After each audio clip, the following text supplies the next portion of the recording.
Happy spooky Halloween, guys. My name is Melissa, and around here you're going to find all sorts of beauty content. For instance, today you're going to find a tutorial and an in-depth review for the palette of the week. And today we're going to get into this one by Wet n Wild. This is the newest rendition of their traditional color icon palettes. And you can get this palette in 6 different colorways. And I can only speak to this one today, and this one's called Petalette. Now, I've never gotten into this newer Wet n Wild formula, so when I saw this, the first thing I wanted to do is create my favorite eye look with it. So that's exactly what we're going to do today. I'm going to show you how I create my favorite day-to-day go-to neutral eye look using this palette. Welcome to the tutorial. I scooted you guys a little bit closer, and like always, we're gonna get started with our prep steps. I'm also gonna throw a little timestamp up here, so if you're not into any of these prep steps, just go to that time and you can get right into the eyeshadow look. So I always like to start with some kind of eye moisturizer, and today I'm going to take this one from Kate Somerville, and I've really been enjoying this since I've used it because it has this really cooling tip on it, and it's kind of like a serum texture, so I just put a little bit of the serum all around my eye. This cream is 360 safe, so you can safely and risk-free put it all around the eye. And then I've really just been enjoying taking the tip and rubbing all of the serum in. It just feels like a little mini massage, and it's very pleasant. Now I'm going to go ahead and take my Revlon Candid Concealer, and I'm going to dot this under the entire length of my eyebrow. Now this looks really cool if you have your eyebrows done, but I don't have any base makeup on today, so this is just kind of going to give me some brightness under the eyebrow. As compared to if you already have your eyebrows done, it really structures your brow, so you have 2 definitive points, one being your eyebrow, the other being your eyelid. So I'm just taking this brush and blending it downward. Now to prime the lid area and into my crease, I'm going to take this NARS eyeshadow base, and I just take about 1 applicator full and just kind of put this all around the crease area onto my actual lid and into the inner corner. And for this one, I just pat it and blend it upward. And lastly, I'm taking my Fit Me Loose Finishing Powder, and I'm going to go ahead and set my entire eyelid with that all the way up to my eyebrow. So guys, that's all I'm going to do as far as eye prep goes for today. Now I'm ready to get into the actual eyeshadow look. So since this is such a tiny palette, I'm just going to show you on screen which shades I'm going to be dipping into today. Now the first shade I'm going to go into is the only matte in the palette, which is the second one right here. And I'm taking this on one of the most used blending brushes in my entire collection, and this one is from Jessup. And I'm really going to coat the entire brush head in that shade. And now you see how this brush head has quite the rounded tip to it. I'm going to take that little tip and put it directly into my crease and then make little circles all the way around my entire eye. So I'm never letting that brush tip come out of my crease. I'm just using the sides of the brush to really blend that shadow out. This is the blending method that I use when I really like a light wash of color, really blown out diffuse base shade. Now I'm going to really saturate my brush in some more of that matte shade. And now I'm just going to put it directly on the outer corner and really build up the depth of that shade right there. Now once I deposit most of that color, I'm going to pull out all the way to the edge of my eyebrow. And then kind of fluff it all the way up just so all the edges get blended.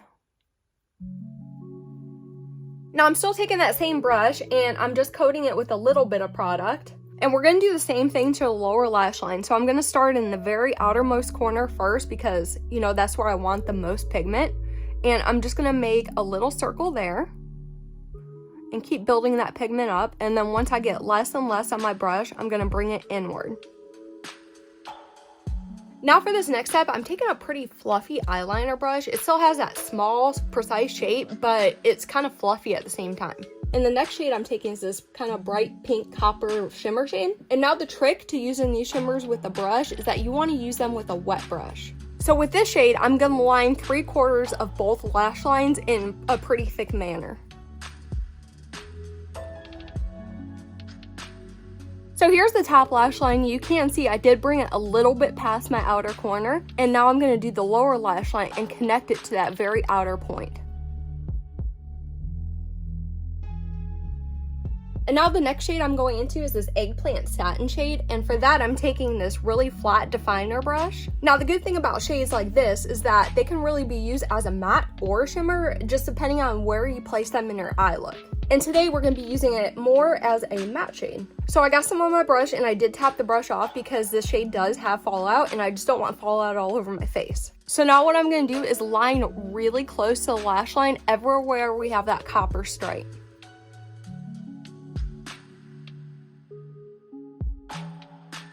And you're going to want to repeat the same thing on the bottom.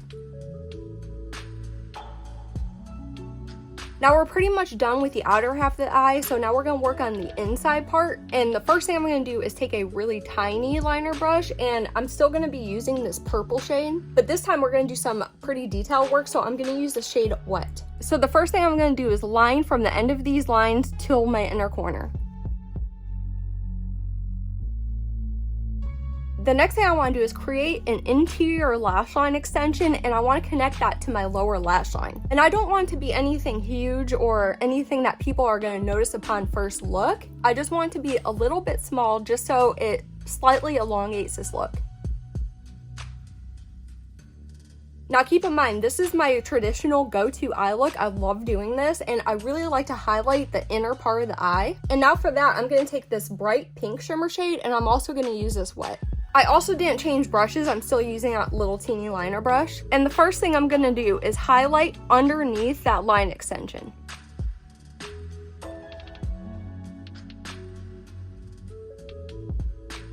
And now I like to highlight above it and bring it onto my eyelid.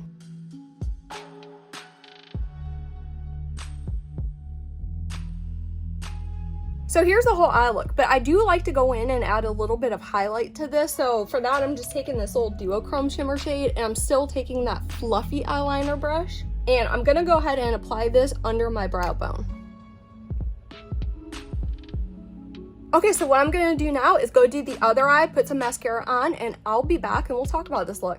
Okay guys, so here's the final finished look with just my eyes completely done. I don't have any other makeup on today. And I know I've said this so many times during the video, but this is my favorite neutral eye look. I do this look so many different times over and over again just because I think it's so flattering and it's so easy to reconstruct to fit different eye shapes. So if you've been curious to hear what I think about this palette in particular, then stay tuned because we're getting right into the in-depth review right now.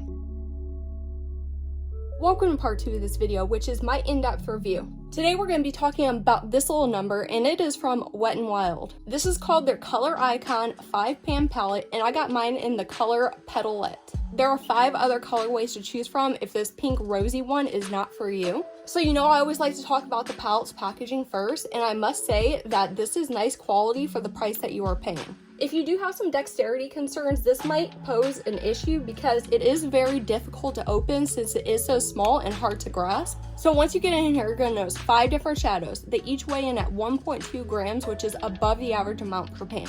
Now this is a mix between eyeshadows and pressed pigments, so be mindful that pressed pigments are technically not eye safe and they can stain your skin. Now within this layout right here, you're going to get 3 different formulas. You're going to get 1 satin, 1 true matte, and then 3 shimmers. Real quick, I'm going to pop up some swatches of this palette so you can see the true colors of each shade in here. Now let's move right into a routine data check. First and foremost, this palette is not clarified as having a clean formula or being any type of conscious brand. This palette is cruelty-free. This is also a vegan formula. And no matter where you look on this palette, there's no expiration date located on here. So real quick, let's get into the cost evaluation. If you went out and bought this palette as it is today, it would cost you $2.39.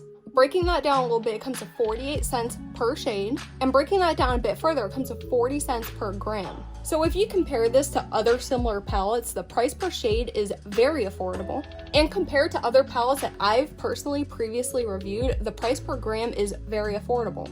So let's move into the most opinionated part of this video, which is my recommendation. So let's talk a little bit about my personal experience with this palette. I've used it a few times now, and I definitely have a lot to say about my usage. As far as patchiness, I didn't have any sort of patchiness while using any of these shades. Now, the longest I wore an eye look coming from this palette was for 7 hours straight. I did a check-in after 7 hours and I didn't have any signs of wear off, any signs of color fading, or any signs of creasing. Like I mentioned earlier in the video, although there are pressed pigments in here, I didn't have any staining of the skin. Now, I always like to mention a formula's blendability factor. So I tested this formula on both a primed and set base, and I also tested it on an untouched bare eye. Now, I'm gonna pop up a picture of a look that I did on an untouched bare eye, and you can see that it came out fine. I had no issues blending it. So if you plan on using this palette, then you don't really have to go through all the work of setting and prepping your base, as this palette is just as much gonna give you its maximum performance on an untouched bare eye. So as you use this, you're gonna notice a ton of kickback from all shades used, and I did have a lot of fallout on my face, so this is definitely an eyes before base type of palette. And I also did notice a ton of loose mica particles all over my face, and those are very, very difficult to remove.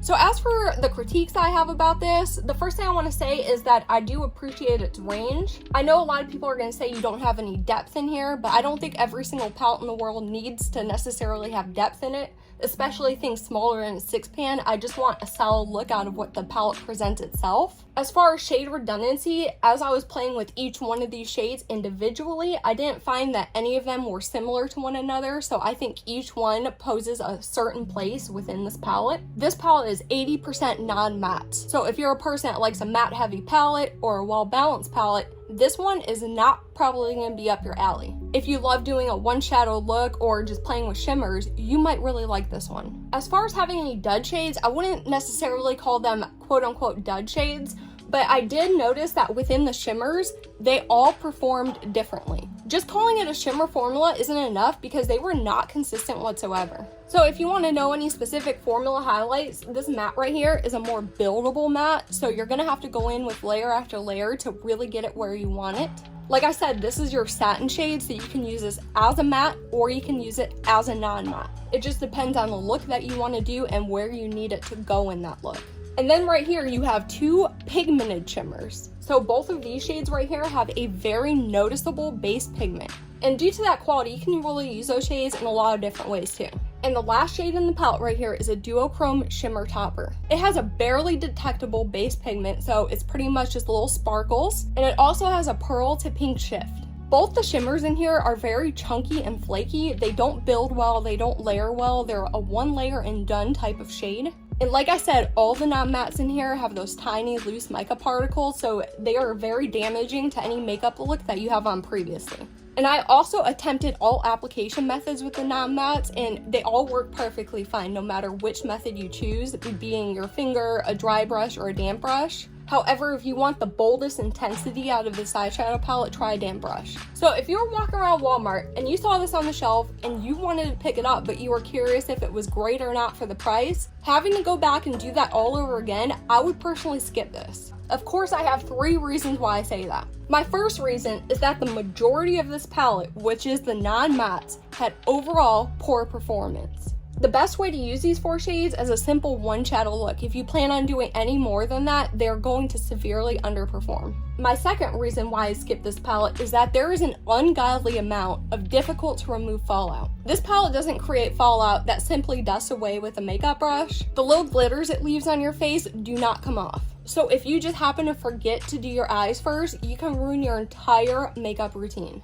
And my third reason is that this palette is only good for a subtle, gentle look. You're not going to get any versatility beyond that.